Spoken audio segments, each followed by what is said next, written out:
And I began to see that Ronnie and I were establishing a contact in the place where we were behind all that, behind the people playing the game. As far as I know, this was also the only meeting Laing had with Albert, though I don't know that for sure. In what follows, I'm going to talk about my own infrequent encounters with Laing over the course of several decades. Our meetings were infrequent, but always interesting, and more bound up with our personal and family lives than our philosophical interest. I was not a Langian psychotherapist, did not train with him, and have not studied his psychiatric writings in detail. I was also not a major student of his psychological or existential philosophical work. My own philosophical leanings through my philosophy and psychology degree at Oxford were with David Hume, the Scots skeptical philosopher, with Bertrand Russell, the political activist philosopher, with Ludwig Wittgenstein, and with John Austin. I especially appreciated Austin with his analysis of ordinary spoken language and the social psychological assumptions behind it. I have followed the practice all my life. I could never stand to read Heidegger or Sartre, who seemed to be Lang's favorites, but were too ponderous and obscure for my taste. So here's one of those curious symmetrical synchronicities that characterized my connections with R.D. Laing. I was a half-German philosophy student. My father was German and my mother Scottish. A philosophy student who was drawn to the skeptical Scotsman David Hume. Laing was a Scottish psychiatrist who was drawn to the German existentialist Heidegger. Before going on to describe some of the subsequent synchronicities in our relationship, I want to draw your attention to the handout, which summarizes the material in my path on the 6 pathways of destiny. The way I've used this assessment tool is both a self-understanding and relationship issue. The way to use it is to ask yourself what percentage of your time is occupied with the activities of that pathway. And then you can come up with a simple percentage ranking. Most people have 1 or 2 primary pathways and then various other ones as well. Here are my suggestions for the primary pathways for Leary, Laing, Ramdas, and myself.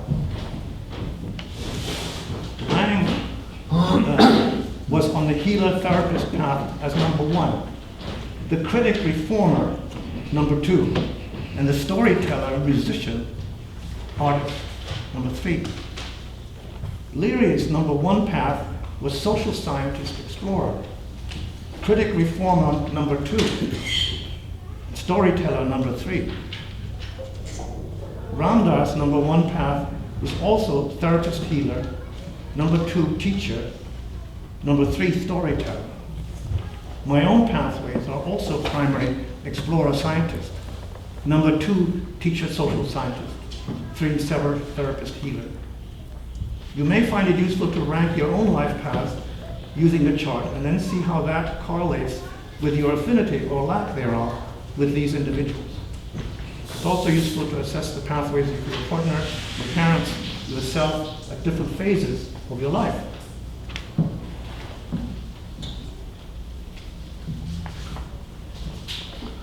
My connections with Laing are bound up with our respective families and personal histories through a series of symmetrical synchronicities.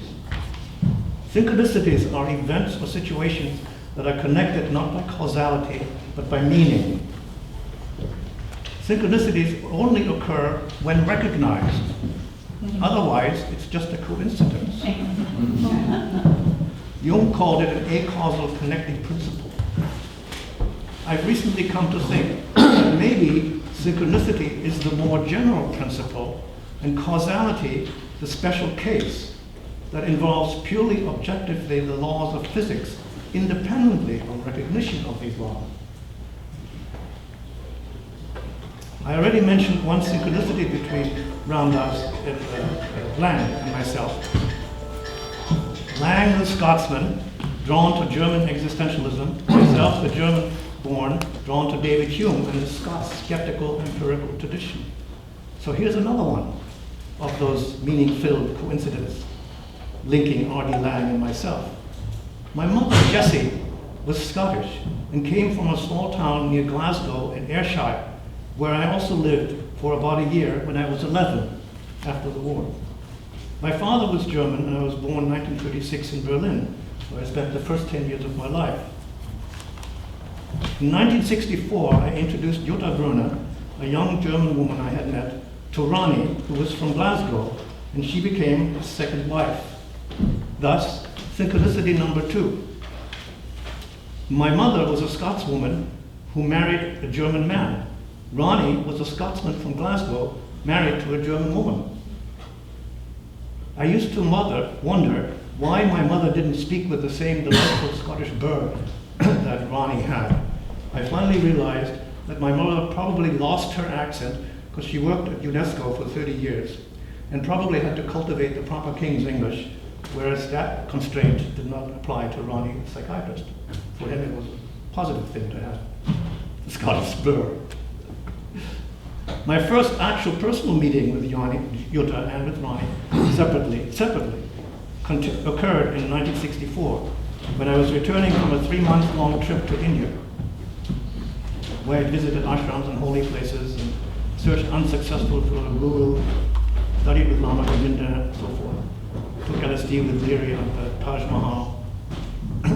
On my return trip via Germany, I stayed with my father and his third wife, Claudia, and their children in their home near Frankfurt. Visiting them also was Jutta, a designer and photographer's model who was a friend of Claudia, my father's wife. She was stunningly attractive, and I was thoroughly smitten with her. After a week or two of erotic intoxication, I realized that I had to return to the United States, where an unresolved relationship issue was awaiting me.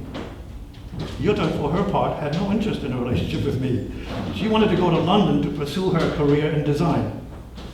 Before I left Germany, I gave Jutta the names and numbers of several people to contact when she came to London herself later, including Artie Laing and my brother, who was an attorney living in London. Artie Laing, I gave her the number of Artie Laing, whom I'd not actually at that point met personally. I just corresponded with him. And it had his phone number from correspondence and the article we had published in the Psychedelic Review. I had absolutely no idea that they would become involved in a relationship. That was not my point in meeting them, introducing them at all. And I didn't think about it. I made a brief stopover in London myself on my return trip to visit my brother Robin, a barrister, and also to contact Laing. Over the course of 2 or 3 days, my brother and I went with Ronnie to several cafes and restaurants and talked for hours. I found Ronnie an absolutely fascinating conversation partner. I'm sure most of you can resonate with that, who moved with elegant ease from talking about his 14-year marriage that was just ending, to his LSD experiences, to his work with schizophrenics, to the work of Francis Yates on Giordano Bruno and the Hermetic tradition, and other recondite subjects. We had many scholarly interests in common, though he was much more familiar with the European existential philosophers than I was. I loved listening to him spin long, abstruse arguments and stories. My brother, the attorney, professed himself to be totally baffled and not understanding a word of what he was saying. Then I left for New York and was plunged into a maelstrom of complex relationship knots and entanglements. Some months later, I heard from my brother and my father that Jutta had met Ronnie, that they had fallen in love and gotten married. Thus, synchronicity number 3. Ronnie and I both met and fell in love with the same woman around the same time, although mine was a passing infatuation and Ronnie's was a serious family commitment, as he went on to marry her and have 3 children, Adam, Natasha, and Max. Knots were being tied. Others were temporary connections. Our lives went separate ways. London and California are thousands of miles apart. I did not see Ronnie or Jutta again for several years. In the late 60s and early 70s, I became involved in full-time with a Western esoteric meditation school in California that involved practices of inner light fire energy. This system was originally referred to as Agni Yoga, after the Vedic god of fire. The name was later changed to actualism to avoid confusion with the Agni Yoga system taught by the Russian artist-philosopher Nicholas Roerich in their center in New York. So I considered it another delightful synchronicity, number 4, when in 1969, I received a copy of a large format pamphlet called Fire that Ronnie and Jutta had put out together while living in Kingsley Hall. You've all seen that, right? I don't know that I have. It was like a large thing like that, and it said fire in big letters. Our friendship and connection continued at a distance and with long intervals. Through Jutta's friendship with my father Wolfgang and his wife Claudia, from time to time during the 70s, I would hear of skiing vacations in the Alps that my father's family, their 3 children, and Ronnie's family and their 3 children enjoyed together. My father told me in letters that Jutta and their children all skied a lot, but Ronnie mostly preferred to play the piano. My father sent me photos he took of Ronnie and Jutta in Davos in 1979. Synchronicity number 5. Totally without any agency on my part, but with familial connection and affection, I participated at a distance in the celebrations of 2 families, one in Northern California and the other in Europe, 7,000 miles away. Although I was not much drawn to R.D.'s writings on psychiatry and the various conundrums that arise in human communication patterns, I was very interested in his book, The Facts of Life, an essay in existential biology, which appeared in 1976. He wrote about the experience, the feelings and fantasies associated with birth and prenatal life. He seemed to have traced his own prenatal memories, and perhaps also with at least some of his psychoanalytic patients. I'm not sure about that. His interest in that involvement in that area were prescient. Systematic clinical observation and research in pre- and perinatal psychology didn't really take off as a professional field until the late 1980s. It involved collecting information from observations by obstetricians and midwives, psychiatrists and psychologists using hypnotherapy, as well as psychedelic and holotropic breathwork modalities. The Association of Pre- and Perinatal Psychology and Health, APPPH, held its first annual professional conference in 1997. So R.D. Laing was a pioneer in his writing and involvement in this area, although I don't know if it ever became an area of focus in his activity as a psychotherapist. You may know more about that. Whether he ever went into the prenatal. Oh yeah. Yeah. Okay. That was a big part of his thinking then. Yeah. Right. It did, however, become a professional interest of mine, and this is synchronicity number 6. I became involved in intentionally working with and taking trainings in various non-drug methods of accessing prenatal birth memories in the context of deep altered state psychotherapy, and wrote a book called The Life Cycle of the Human Soul. There's a chapter in the ecology of consciousness, where I talk about birth and stages of birth and pre-birth conception, memory of pre-birth conception, and after-birth stages of life. It was not until the mid-80s, 20 years after our initial encounter, that the opportunity presented itself to visit with Jutta and Ronnie again. On annual working trips I was taking to Europe, I would sometimes also go to London. Mostly my trips were to Switzerland and Germany and Sweden. I went to London and visit my mother, my brother Robin, as well as Jill Peirce and Rupert Sheldrake, with whom I had become friends. On first meeting Jutta again, she told me of the estrangement that had come into her marriage with Ronnie.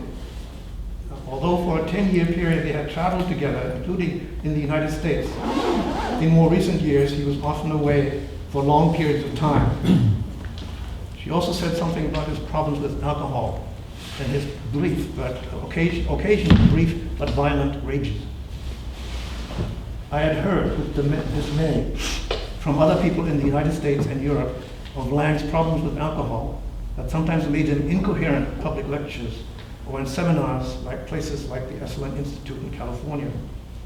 I attended a lecture in Los Angeles where he was obviously and insultingly drunk in front of a large audience that was predisposed to be respectful and attentive.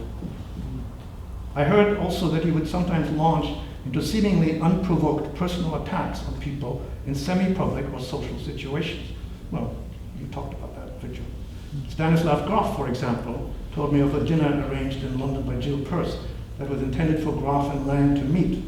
During the meal, Laing unexpectedly launched into a scathing personal attack on Graf and his work, causing Stan and his wife Christina to leave the restaurant and break off all communication with him forever. I witnessed one such attack myself at a social gathering arranged for Laing in Marin County, California, on one of his lecture tours in the US. Several psychologists and psychiatrists were there, including the Jungian psychiatrist John Perry, who had established a center called Diathesis, where psychotics could be treated in a supportive setting with minimum medication and encouraged to explore the healing mythic dimensions of their experience. John Perry's work was probably the most closely parallel American version of Lang's Kingsley Hall project. At some point in the conversation, John Perry said something about Carl Jung, and Laing launched into a protracted diatribe about some manuscripts and papers of Jung that he, Laing, had been looking into that revealed Jung's Nazi sympathies. John Perry at first argued with Laing about this, and then felt personally offended, and I believe left the parties. Others, myself included, felt uneasy at this turn in the conversation. It's interesting to note, however, that documents that have been made public only in the last few years have established the partial truth of Lang's allegations concerning Jung's original support of the Nazi ideology. Because of Lang's unpredictable personal attacks on people who considered him friend or colleague, this made me somewhat nervous to contemplate being around him. I remember telling Jutta that I considered myself merely lucky that he had so far not directed one of these barbed attacks on me. He always seemed to regard me with genuine kindness and interest. One pattern that we had that I found amusing came in the form of an occasional teasing ridicule of what he apparently considered my excessive American or California tendency to be explicit and graphic about ecstatic transpersonal states. I remember when I first talked with him about my experience with this MDMA, the empathogenic psychotherapeutic drug that became known as ecstasy, and said something about its capacity to open the heart center and align body, mind, feelings, and spirit. He gave a kind of snort. Well, you're going to talk that kind of highfalutin language. How about calling it the recognition of transcendental alterity? I can't quite do it, the bird, but you can imagine. I used to wonder at the fact that he never targeted me in one of his notorious public attacks. Our interactions in social gatherings were always congenial, as he would say. I like that word, congenial. I learned that from him. It finally dawned on me. I was not a competitive threat to him in his public persona. He originally thought and wrote that I was a chemist. You know, in one of his first books, he referred to me as a chemist, because in the Psychedelic Review, the same issue that his original paper was published, I wrote a long piece about the pharmacology of psychedelic drugs, because I'd done a postdoctoral workshop in pharmacology. I was not a chemist. See, it doesn't matter. The truth doesn't matter. I mean, lies and truth are interchangeable in terms of their impact. Never let the truth interfere with a good story. What? Never let the truth interfere with Yeah, a good exactly. But I was, so I'd written that I was not a threat because I was a generation younger and not a published author in the field. That's the thing. The people he attacked were all published authors in the same field that he is. It occurred to me, as others have pointed out, there was apparently an intense but secret competitive streak in Laing that led him into some of these bilious public attacks on other professionals, especially those who were working in the same field as he, had become well known through their published writings. Stan Grof had published pioneering work on accessing perinatal memories using both psychedelics and holotropic breathwork. John Perry, the Jungian analyst, had written about the Anabasis residential program for schizophrenics. Carl Rogers, who was known for his non-directive approach in psychotherapy, was another target. Competitiveness plus alcohol consumption make a combustible mixture. That is well known. Alcohol functions in the nervous system as a dose-related depressant, and at intermediate doses with individual variability depresses the social inhibitor. Hence the well-known alcoholic release of sexual and aggressive impulses. Hey, you want to come on and make something of that? That's alcohol. depresses the social inhibitors first. And therefore a blunting of social sensitivity. It's a depressant. Makes you less sensitive. I think Michael put his finger on one key when he says, to be honest about our inauthentic actions became something of an ideal for Laing and a source of contradiction and rationalization in his personal behavior. To be honestly inauthentic, inauthentically honest, dishonest. In the stories I read, and maybe this is different for other people, Laing never apologized afterwards for his drunken boorishness. I mean, apparently considering apologizing to be inauthentic. And that's just my guess. I don't know this for sure. But I've never heard of him apologizing to somebody and saying, look man, I'm sorry for the way I acted. No, he did. He did? Yeah. Okay. I'm glad to hear it. Not that much, though. As far as I know, he did not engage any 12-step philosophy or program. No. No. Michael's story of what Laing said to your 6-year-old son seems to me to be significant. He confided that from the time he was a child, he had a singular, all-consuming ambition. He's telling this to a child. He had a singular, all-consuming ambition to grow up to be healthy, wealthy, and wise, and rich and famous.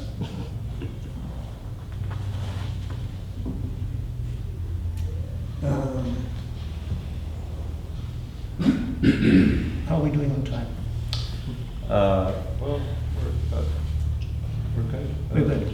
Very fast. I have some other things. Okay. So, although he was a fascinating storyteller, Laing was apparently not at all at ease with the give and take of informal party conversation. At a party in Marin County on one of his visits to the US, Laing was sitting surrounded by a large group of captivated listeners, myself among them, spinning some of his amazing stories. One of these was a complex tale about the work of a Belgian researcher in prenatal psychology, Dr. Martin Peerbolte, a professor of neuropsychiatry at the Catholic University of Louvain.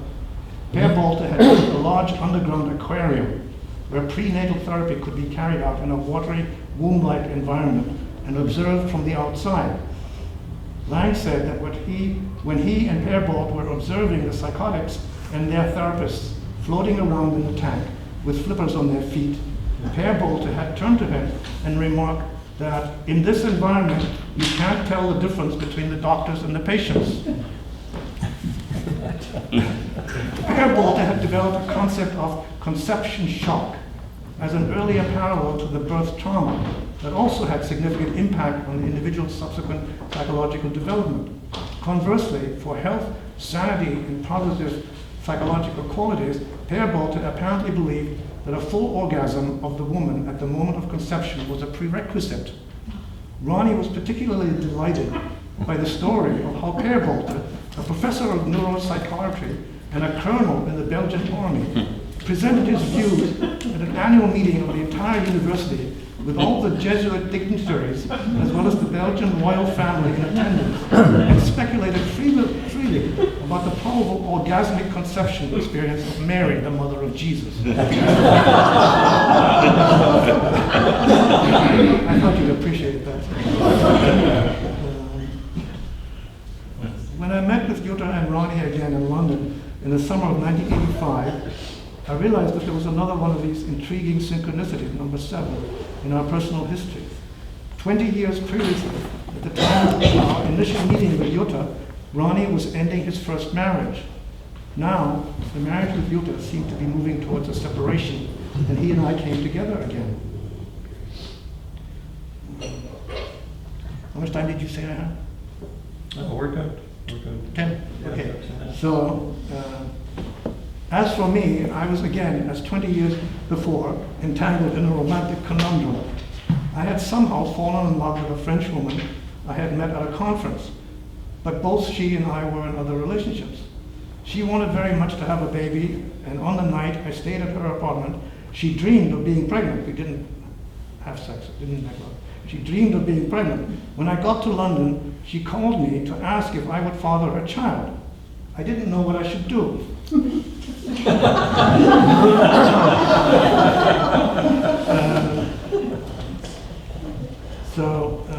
This story has a second part in a little bit. So Ronnie and I, and Jutta and I, had a memorable evening of quiet conversation in the living room of their house in front of a fire. The three of us each took a small amount of MDMA, which was still legal at the time. Their sons, Adam, who was 18, and Max, who was 10, were also in the house. After a somewhat heated discussion between Adam and his father, our mood became very peaceful, warm, and relaxed. Ronnie was sweet and gentle, chuckling quietly, but saying very little. Jutta looked languorous, although it seemed there was much sadness in her too. Adam was full of vigorous teenage energy, talking of plans and travels, playing guitar, and eventually going for a walk. Max came in from time to time, played a little, and told jokes. There was a sense of deep psychic connection between us, which we felt so strongly it didn't need to be expressed. When I asked Ronnie what he thought was the effect of the substance that he had taken, MDMA, he said it made him feel normal. Presumably in contrast with the consensus insanity of everyday life in modern society. That was the main theme of his writings. At one point in our conversation, I asked Ronnie what he thought I should do about the French woman's request. He recommended I agree to father the child, even although I wouldn't be able to participate in raising it. I was ambivalent. The following day, the French woman called and said she was unable to fly to Amsterdam, where we were to consummate the conception due to an airline strike.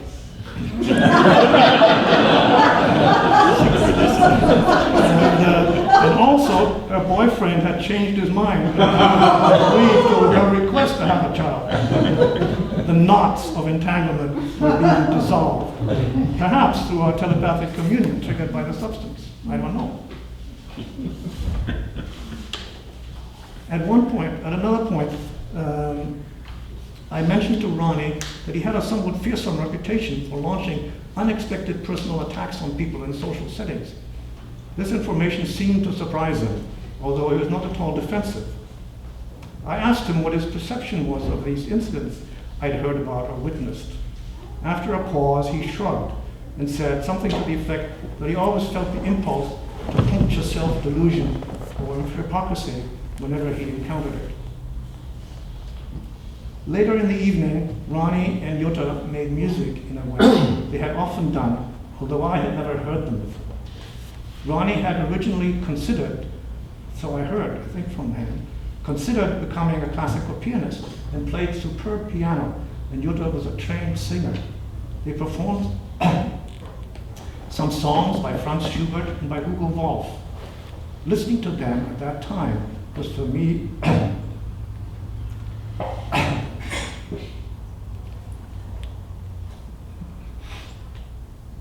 an experience of aesthetic perfection.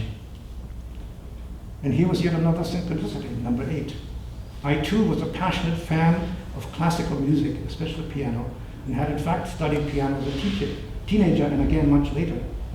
It seems to me too that the language that Laing used in his psychological writings, and especially also his poetry as a nuts, was permeated by musical elements like fugues, inversions, and counterpoints. In the days that followed, the three of us had a few more meetings and conversations. One time I brought my mother, who was 79, over to their house for afternoon tea. The two Scots from Ayrshire got along very well. At one point, my mother unexpectedly asked Ronnie if he was an only child. He pulled back just slightly, though smiling, and wondered why she asked. Then she became apologetic, but with his encouragement related that she had just heard from someone that only children like to always be the center of attention. Incidentally, that's also true of Tim Leary, also only child. Ronnie laughed and conceded that yes, indeed, he was an only child, and he did like to be the center of attention. This was one of the few times that I had ever seen anything like the second sight, a kind of unintentional clairvoyance come from my mother. The Scots have a reputation of having this second sight, but it's unintentional. It's not like they tune in, intend to tune in. It sort of pops out. And he said, oops, what did I have to say?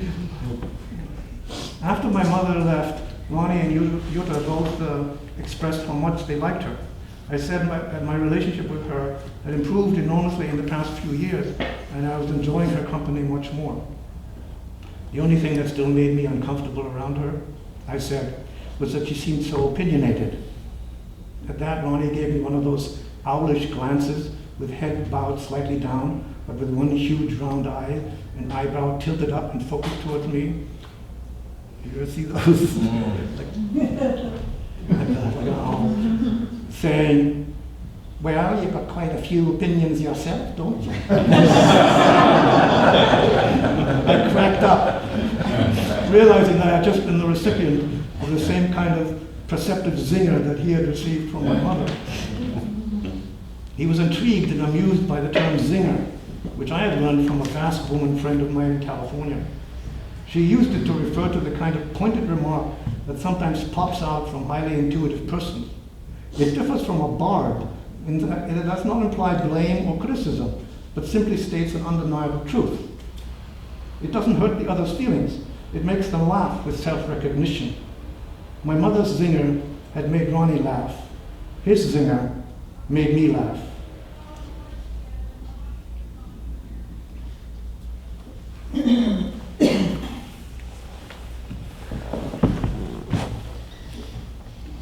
Give me a moment to gather myself. Enough water. What? Have you got enough water? Yeah, thank you.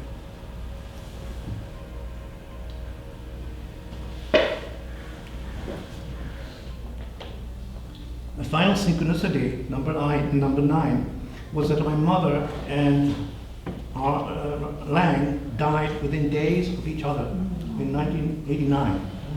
The announcement of my mother's death that my father had placed in the Frankfurter Allgemeine appeared exactly on the other side of R.D. Laing's obituary in the same paper.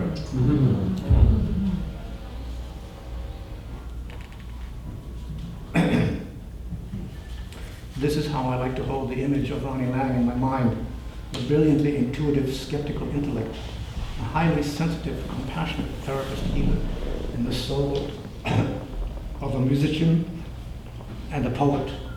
I'm happy to have known this friendship.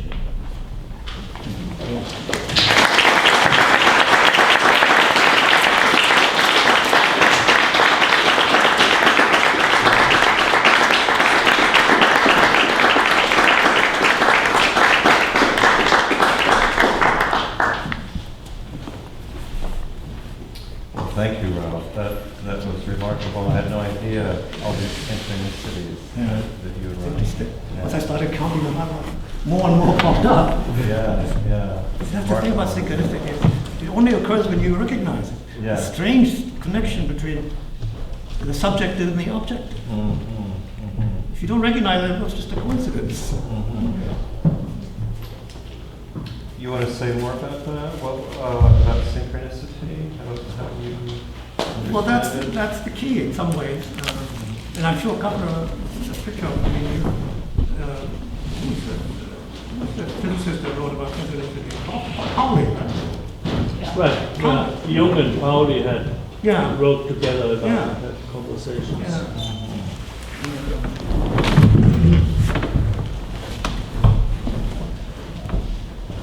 Yeah, I think you kind of capture the essence of Ronnie Laing's personality quite well. That combination of remarkable talent and intuition and fun, and so provocative. Right. And aggressive and competitive. Right. He had to establish himself as the smartest man in the room in any gathering that I. Well, the one who had the reputation, as being the smartest. Like, he didn't care to measure himself with me because I didn't have a reputation worth competing with. Yeah. But Van Gogh had written books, all the people Yeah. had written books and public, were public persona, and their attacks were always in public. Yeah. They weren't private. He didn't only attack people that were threats to him competitively. He attacked a lot of his followers, a lot of his students, and I was always waiting for the day when he would attack me, but that never happened either. Yeah. You He attacked me when the evening I met him in a very playful way, and then when we engaged in discussions, years later, much more seriously, but also within an underlying friendship, which I came to know. But it was in public. It was sort of semi-public, at this conference in Zaragoza, there was a conference, but this, like here, would be like here. Sort of semi-public. It was almost like a performance, like a stylized kind of gladiator thing. Right. But see, I think, the key weakness was not recognizing his alcoholism, not recognizing his addiction. Oh, he was perfectly aware of it. Yeah? Felt it was the only thing that helped his depression. Well, that's a mistake. Alcohol is a depressant, for Christ's sake. It's a depressant, it makes depression worse. It gave him some relief from it. Whatever. But not other people. What? But not other people. Didn't give them relief. No.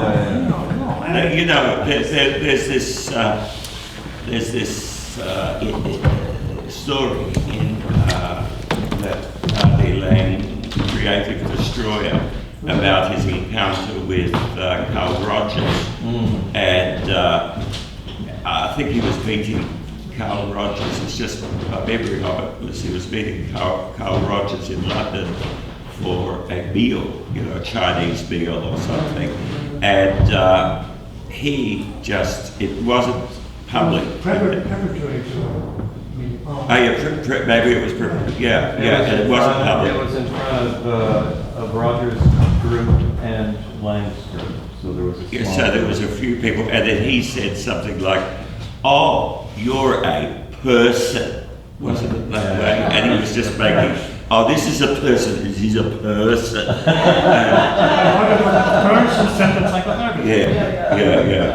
And it was really insulting. And he was, I think you're right with the unpredictability, that he was sort of, in a way, he was a bit of an equal opportunity attacker, But I think you make a very good point that it was a competitive thing with people who were like peers. But also, as you say, somewhat his followers, but then the followers were people who were vying for power. He wanted to show who was boss, at all time. I mean, it's not like he necessarily said, "I've got to show you who's boss," but that if there was any threat in any way that he might have thought there could be, he could just go for it. And it was, what price? That means he wrecked his relationship with those people for the rest of their lives. Competitiveness is normal. I saw him attack someone in a public setting back in, I guess it was the late 80s. And it wasn't a peer, it wasn't someone he was competitive with. It was a very young graduate student who asked him a very gentle, innocent question about his work. And it was early in the morning in this gathering. It looked to me like Laing was hungover, kind of in a dry, drunk mode. And he viciously attacked this young guy for no reason. It was, everybody gasped there, and it was so cruel. Then there was a lunch break, and Laing came back obviously lubricated and gave kind of a very qualified apology. But what you said, Ralph, about when you asked him, and he said, well, I do this to deflate inauthenticity. Pump yourself delusion and self-hypocrisy whenever you encounter. Yeah, but his hypocrisy stood out so strongly. Yeah. I mean, what kind of an authentic person feels entitled to attack other people gratuitously? I lost a lot of respect for him, kind of as a person, and he did that. The young person just sat back like this, and he got the full frontal assault from him. Totally unjust. Also, this question of authenticity. Authenticity to him seems to mean that you express whatever feelings you have. And if you feel like attacking somebody as being a shit, you do so. Politeness be down. Well, that's narcissism in a way.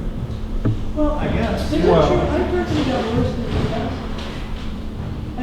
I've heard that he got much worse after he headed the United States tour and started spending time here in this regard. Is that? Yeah, that's true. It was the breakup of the marriage with Utah that really unhinged him.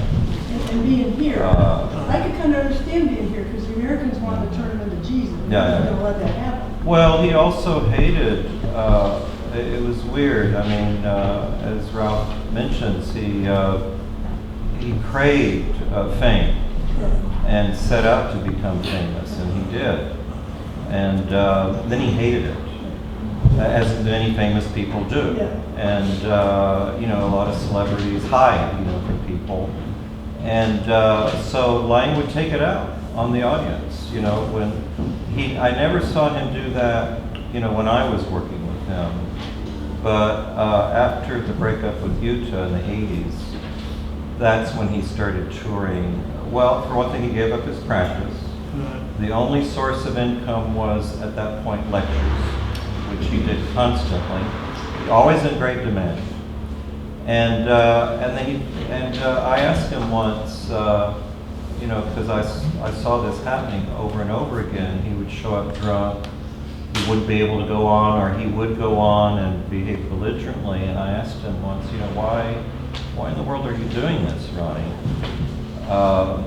And he said, well, these people are not remotely interested in really me or my ideas. They don't even bother to read anything that I've written.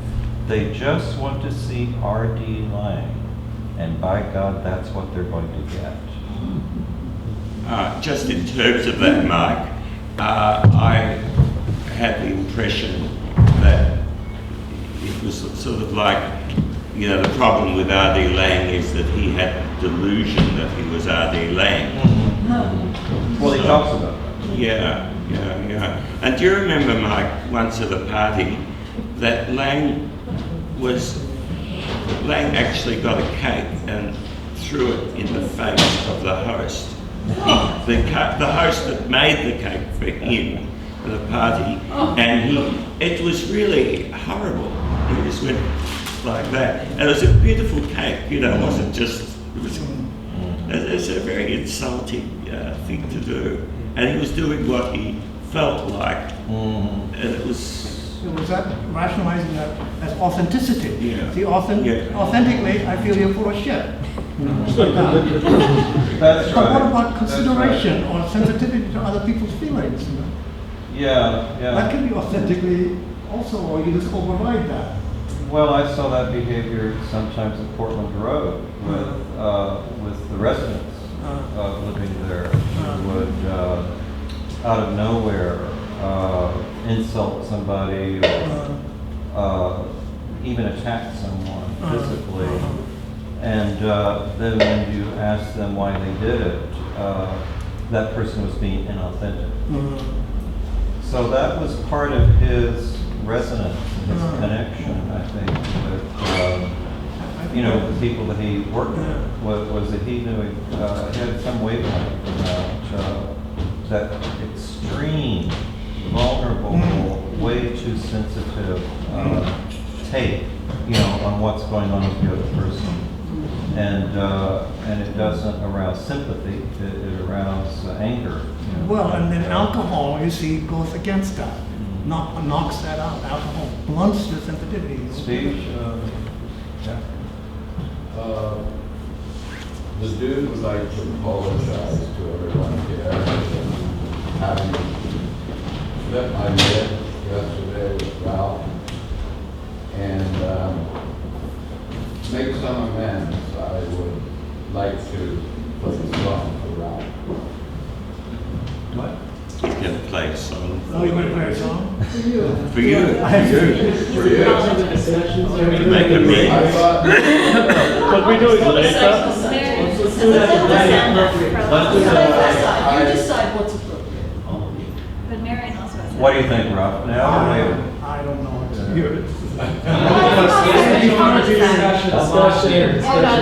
I was actually the first person that put their hand up to Yep. make a comment. Yeah. So I think, is this the woman being invisible in the room? He's been waiting for a while. This is the middle of a discussion, for God's sakes. I mean, this is Women are congruent to his narcissism. Yeah, let's hold off on that. long live narcissism. Just wait, dude, let us finish talking. Yeah. thank All you. right, anyway, Marion? Well, wait. I have a question for Ralph. But Mike was the moderator. Mike? What is it? Okay. It's relentless. Is it true, Ralph? Yeah, relentless is the word. I thought your talk was excellent. Is it true, because this is the story I heard when I was around the PA for about 6 years, that when Ronnie met Baba Ramdas and they both took acid and Ronnie stripped naked, but so did Baba Ramdas, and they ended up making love. I don't know, I wasn't there, and it's not in the record that Robert Randolph wrote about. Okay. He just said that Ronnie stripped to his underpants, and I think. And stood on his Sort head. of that. Stood on his head. Yeah, and only thing I know was, I never heard this story from Ramdas in person. It was a story Published. circulating around. Published, Yeah. like, they had comment on it. All right, anyway, let's get back to Marion. Yeah, go for it. One of the things that I found really interesting in what you said, Ralph, was that when he was asked about his attacks on other people, he did not recognise them as attacks. And he really didn't see what the effect. He apparently didn't really care that he was hurting somebody else, and he didn't really even recognise it.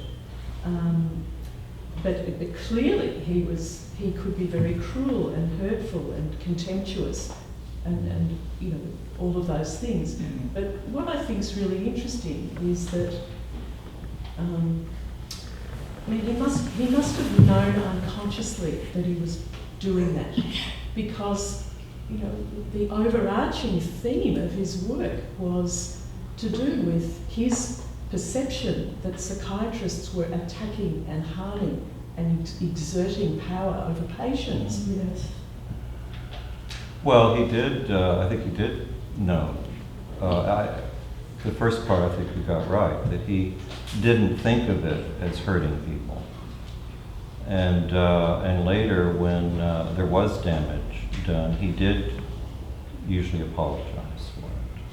Yeah, I'm glad to- He apologized to Rogers, you know, for that incident in London, and I know of a number of occasions where that happened, and So it was he felt contrition afterwards. Yeah, it was a temporary state of consciousness. Yeah. You know, it's like a rage and getting angry is a state of consciousness.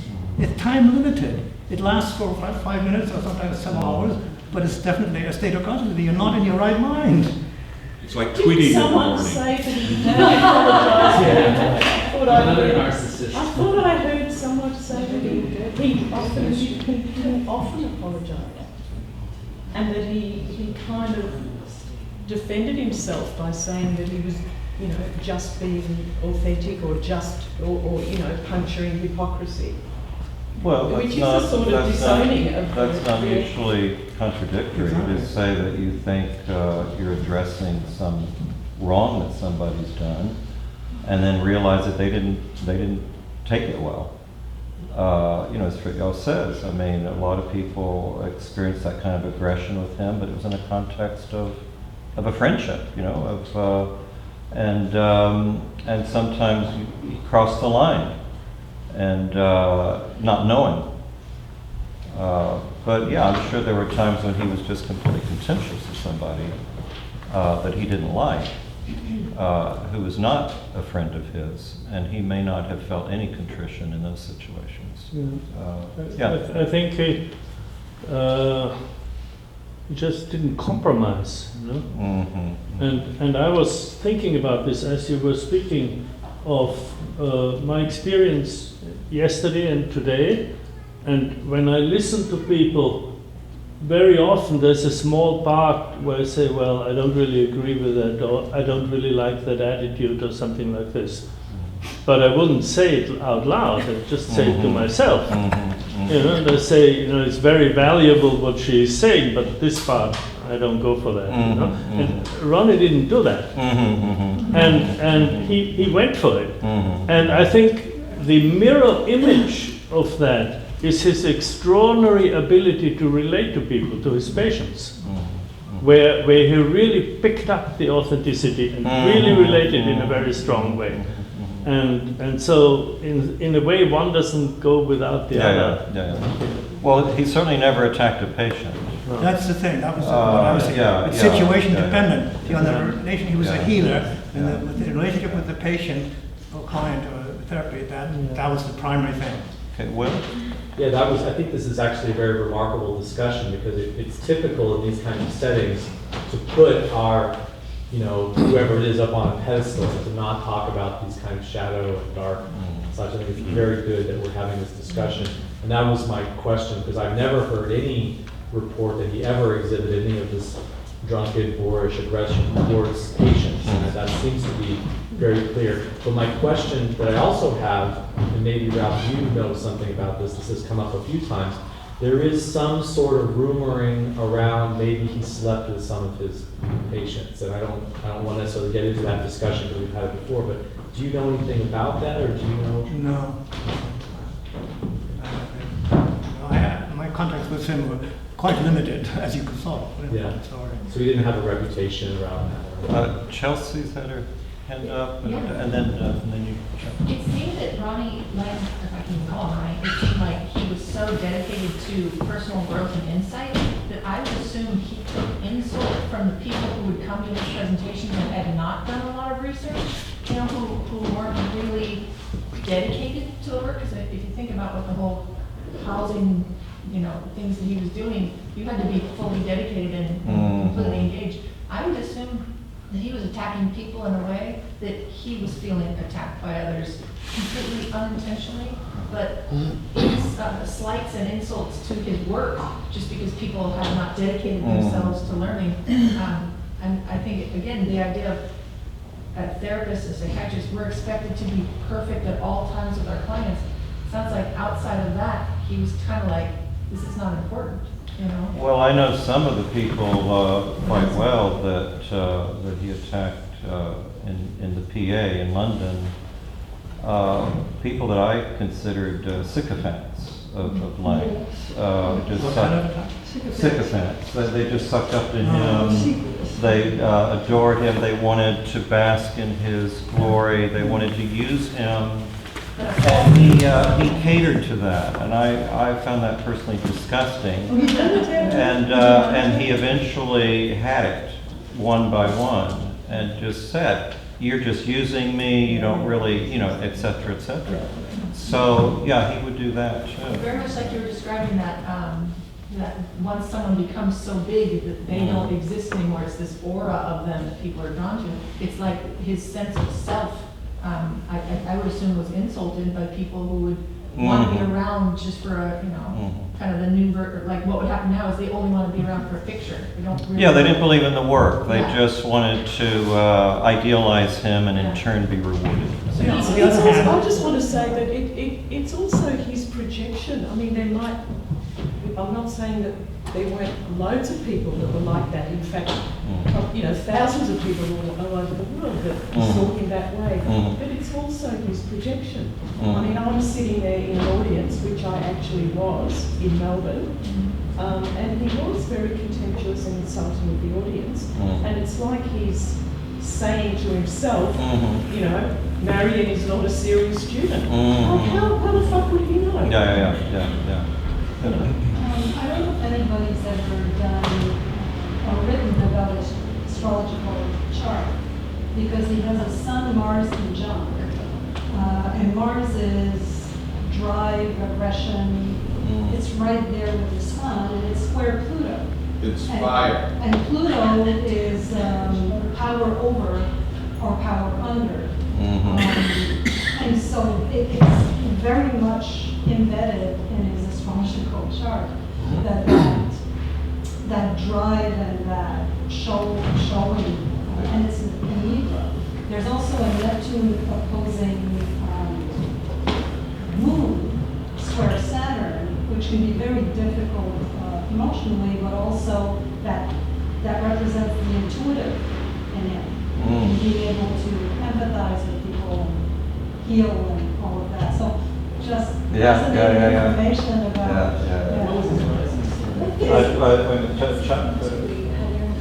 I was only going to say, in reference to your point about he had this kind of wavelength, he would pick up on inauthenticity. And to Ralph's point about his nonverbal communication, I remember a time when I had spent the night with a catatonic schizophrenic, and I had come downstairs after having a pretty rough night, and I think David Goldblatt was there, and Ron, and walked downstairs, and David asked me, well, how'd it go? So I threw off something like, oh, no problem, and looked at Ron. He looked at me, but he looks you right between the eyes. He had this technique of looking right here, so you couldn't focus. And so the unsettling moment was very self-revealing. And so I was projecting onto it, and I recognized my inauthenticity in that moment. And so without a word, he taught me a very good lesson and kind of humiliated me back into reality. Gently. Yep, and another time though, he would come over to David in the Laing, and he would play the piano, but he'd be totally drunk. And very disillusioned, But, James?